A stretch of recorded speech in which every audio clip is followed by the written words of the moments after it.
수강생 여러분, 안녕하세요. 지난 시간은 메디슨 프로젝트 2025 한국과 북한의 GDP는 한국의 장기 통계의 추계가 수록되었는데 이것은 한국의 GDP 추계가 국제적으로 공인을 받은 것임을 확인하였습니다. 이번 시간은 히토츠바시 대학에서 발간한 아시아 장기 통계 4권 한국, 북조선 펌과의 비교에 초점을 맞춰 살펴보도록 하겠습니다.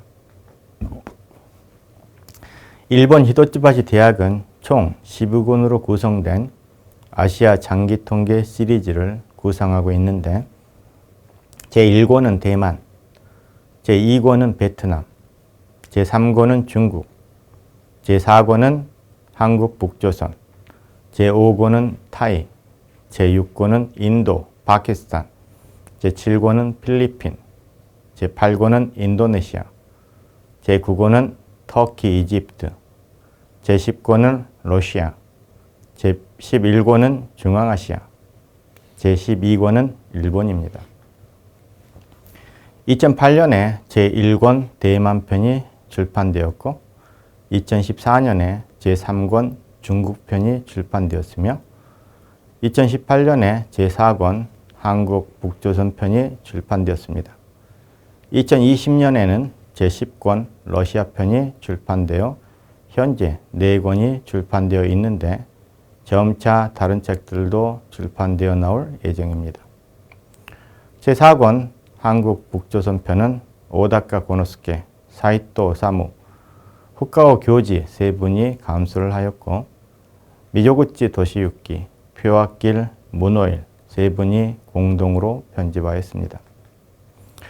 동서는 제1편 기술편과 제2편 통계편으로 구성되어 있습니다. 제1편 기술편은 서장을 제외하고 4부, 10부장으로 구성되어 있습니다. 제1부는 식민지 조선에 관한 것으로 제1장 통계제도, 제2장 인구, 노동력, 임금, 제3장 제1차 산업, 제4장 제2차 산업, 제5장 제3차 산업, 제6장 조선 무역으로 구성되어 있습니다. 제2부는 대한민국에 관한 것으로 제7장 통계제도, 제8장 인구 고용, 제9장 인적자본, 제10장 자본 형성과 자본 스톡, 제11장 무역, 제12장 국민경제 계산으로부터 본 한국경제의 성장으로 구성되어 있습니다. 제3부는 조선민주주의 인민공화국에 관한 것으로 제13장 북조선의 통계조사와 공표통계, 제14장 추계로 구성되어 있습니다. 제4부는 장기계열에 관한 것으로 제15장 전전전후 접속이라는 한 계장을 포함하고 있습니다. 제2편 통계편에서는 제2장에서 제6장, 제8장에서 제12장, 제14장, 제15장에서 추계된 통계들을 수록하고 있습니다. 모든 표를 책에 수록할 수는 없기 때문에 일부 표는 CD로 제공하고 있습니다. 동서에 수록된 표는 모두 히토츠바시 대학 경제연구소 홈페이지에서 엑셀 파일로 제공하고 있습니다. 비록 이 통계서에 수록된 한국의 GDP가 메디슨 프로젝트 2020에는 수록되지 못하였지만 이 통계서로부터 배울 바도 많이 있다고 생각합니다. 여기에서는 우선 이 점에 초점을 맞춰 강의하도록 하겠습니다. 일본의 장기경제통계 추계팀은 장기통계를 케인지안적인 틀에 맞추어 추계하였습니다. GDP 추계가 케인지안적인 거시경제 분석 및 거시경제 관리와 긴밀하게 관련되어 발전되어 왔음은 익히 알려져 있습니다. 따라서 GDP의 지출별 구성에 초점을 맞추었는데 1988년에 출간된 식민지 조선의 GDP 추계도 지출별 구성에 초점이 맞추어져 있었습니다. 그러나 1990년대 이후 거시경제학의 연구 중점은 단기적인 경기 변동보다는 장기적인 성장에 두어지게 되었는데 장기적인 성장을 규정하는 가장 중요한 요인은 생산성 향상입니다. 생산성 향상은 보다 생산성이 낮은 산업으로부터 보다 생산성이 높은 산업으로 자원이 재분배됨으로써 발생하는 구조적 보너스와 각 산업에서의 기술 혁신으로 일어납니다. 구조적 보너스와 기술 혁신을 분석할 수 있도록 역사 통계도 재구축되고 있습니다. 브로드베리는 각 나라의 생산성 격차를 산업 레벨에서 고찰을 했는데 그 결과 공업 부분에서 생산성 격차는 크지 않고 서비스 부분에서의 생산성 격차가 컸음을 발견하였습니다. 브로드베리의 이 발견은 농업에서 비농업으로의 산업 구조 변화가 성장의 한 원천이라는 구츠네츠의 지적과 동일한 이론적 맥락 속에 있습니다. 산업별로 생산성은 상당한 차이가 발생할 수 있기 때문에 생산성 추이를 분석하기 위해서는 산업별 생산성 분석을 진전시키는 방향으로 나아갈 필요가 있습니다. 이를 위해서는 경제활동별 GDP를 구축하여야 할 뿐만 아니라 GDP와 마찬가지로 자본 수독과 노동력도 경제활동별 구성을 파악할 필요가 있습니다. 그런데 20세기 전반까지 동아시아의 각 나라들은 농업 종사자의 비중이 매우 높았는데 이 시대에 농업 종사자는 농업만을 전업하는 것은 아니고 다양한 비농업적 활동을 겸하는 겸업농이었기 때문에 이를 고려하여 경제활동별 노동력을 추계할 필요가 있습니다. 일본 히도츠바시 대학이 2018년에 발간한 아시아 장기통계 4권 한국 북조선 편은 이와 같은 점을 감안해 노동력 추계를 하였습니다.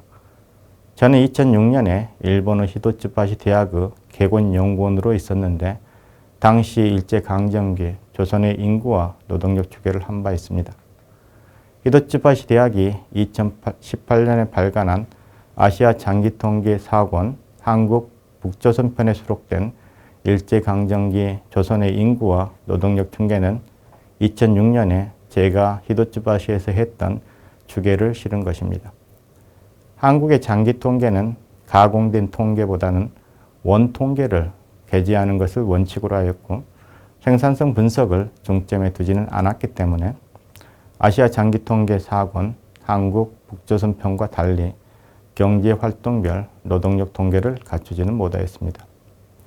물론 일본 히도츠바시 대학의 아시아 장기 통계 4권 한국 북조선 편으로부터 배워야 할 바가 많으며 아시아 장기 통계 4권 한국 북조선 편이 가지는 장점들을 분석하여 한국의 장기 통계를 개선하고 활용하려는 적극적인 노력이 필요하지만 메디슨 프로젝트 2020이 일본 히도츠바시 대학의 추계가 아니라 한국의 장기 통계의 추계를 실은 것은 한국의 장기 통계가 가지고 있는 장점이 더 중요했다고 보았기 때문입니다. 바로 이 점을 키워나가는 작업을 하지 않으면 안 됩니다. 그렇다면 일본 히도츠바시 대학의 아시아 장기 통계 4권 한국 북조선 편에 비할 때 한국의 장기 통계는 어떤 장점을 가지고 있는 것일까요? 중요한 차이 중에 하나는 히도츠바시의 개정판에는 지출 추계가 없고 산업별 생산 추계만 있는데 한국의 장기 통계는 생산과 지출 추계가 모두 되어 있다는 점입니다. 원래 히도츠바시의 1988년 통계에는 산업별 생산 추계와 지출 추계가 모두 다 있었는데 추계의 중점은 산업별 생산 추계가 아니라 지출 추계에 있었습니다. 그런데 히도츠바시 개정판 추계에서는 앞서 언급하였듯이 지출 추계가 아니라 산업별 생산 추계에 중점을 두어 새롭게 추계하였습니다. 지출 추계를 실기 위해서는 산업별 생산 추계에 부합하는 지출 추계를 다시 하지 않으면 안 되는데 현재 일본에는 이와 같은 추계를 수행할 연구자가 없는 상태입니다. 물론 산업별 생산 추계를 중심에 둔 것은 잘한 선택이라고 할 수 있지만 지출 추계를 결여하여 양자를 크로스 체크함으로써 얻을 수 있는 추계의 신뢰도 향상을 도모할 수 없게 되었습니다. 생산 추계와 지출 추계는 이용하는 데이터도 다르고 추계 방법도 다르지만 양자는 개념상 일치해야 하기 때문에 한국의 장기 통계는 양자의 갭을 추계의 신뢰성을 체크할 수 있는 지표로 사용하여 대외적으로 공신력을 얻는 데 우위를 가지게 되었다고 할 수 있습니다. 뿐만 아니라 앞서 지적한 바와 같이 한국의 장기 통계는 일제강점기 한국의 통계를 더 1차적이고 세분된 자료들을 발굴하여 데이터베이스를 구축함으로써 자료상의 우위를 차지할 수 있었으며 해방 후 GDP와 연계되는 국민개정 체계에 맞추어 일제강점기 GDP 추계를 함으로써 장기적인 일관성을 유지할 수 있었습니다. 이번 시간은 히토츠바시 대학에서 발간한 아시아 장기통계 4권 한국 북조선 편과의 비교에 초점을 맞추어 살펴보았습니다. 히토츠바시 대학에서 발간한 아시아 장기통계 4권 한국 북조선 편으로부터 배워야 할 바도 있지만 한국의 장기통계가 가지고 있는 강점을 더욱 발전시키는 노력을 기울여야 함을 지적하였습니다. 다음 시간에는 한국의 장기통계를 활용한 연구들에 대해 살펴보겠습니다.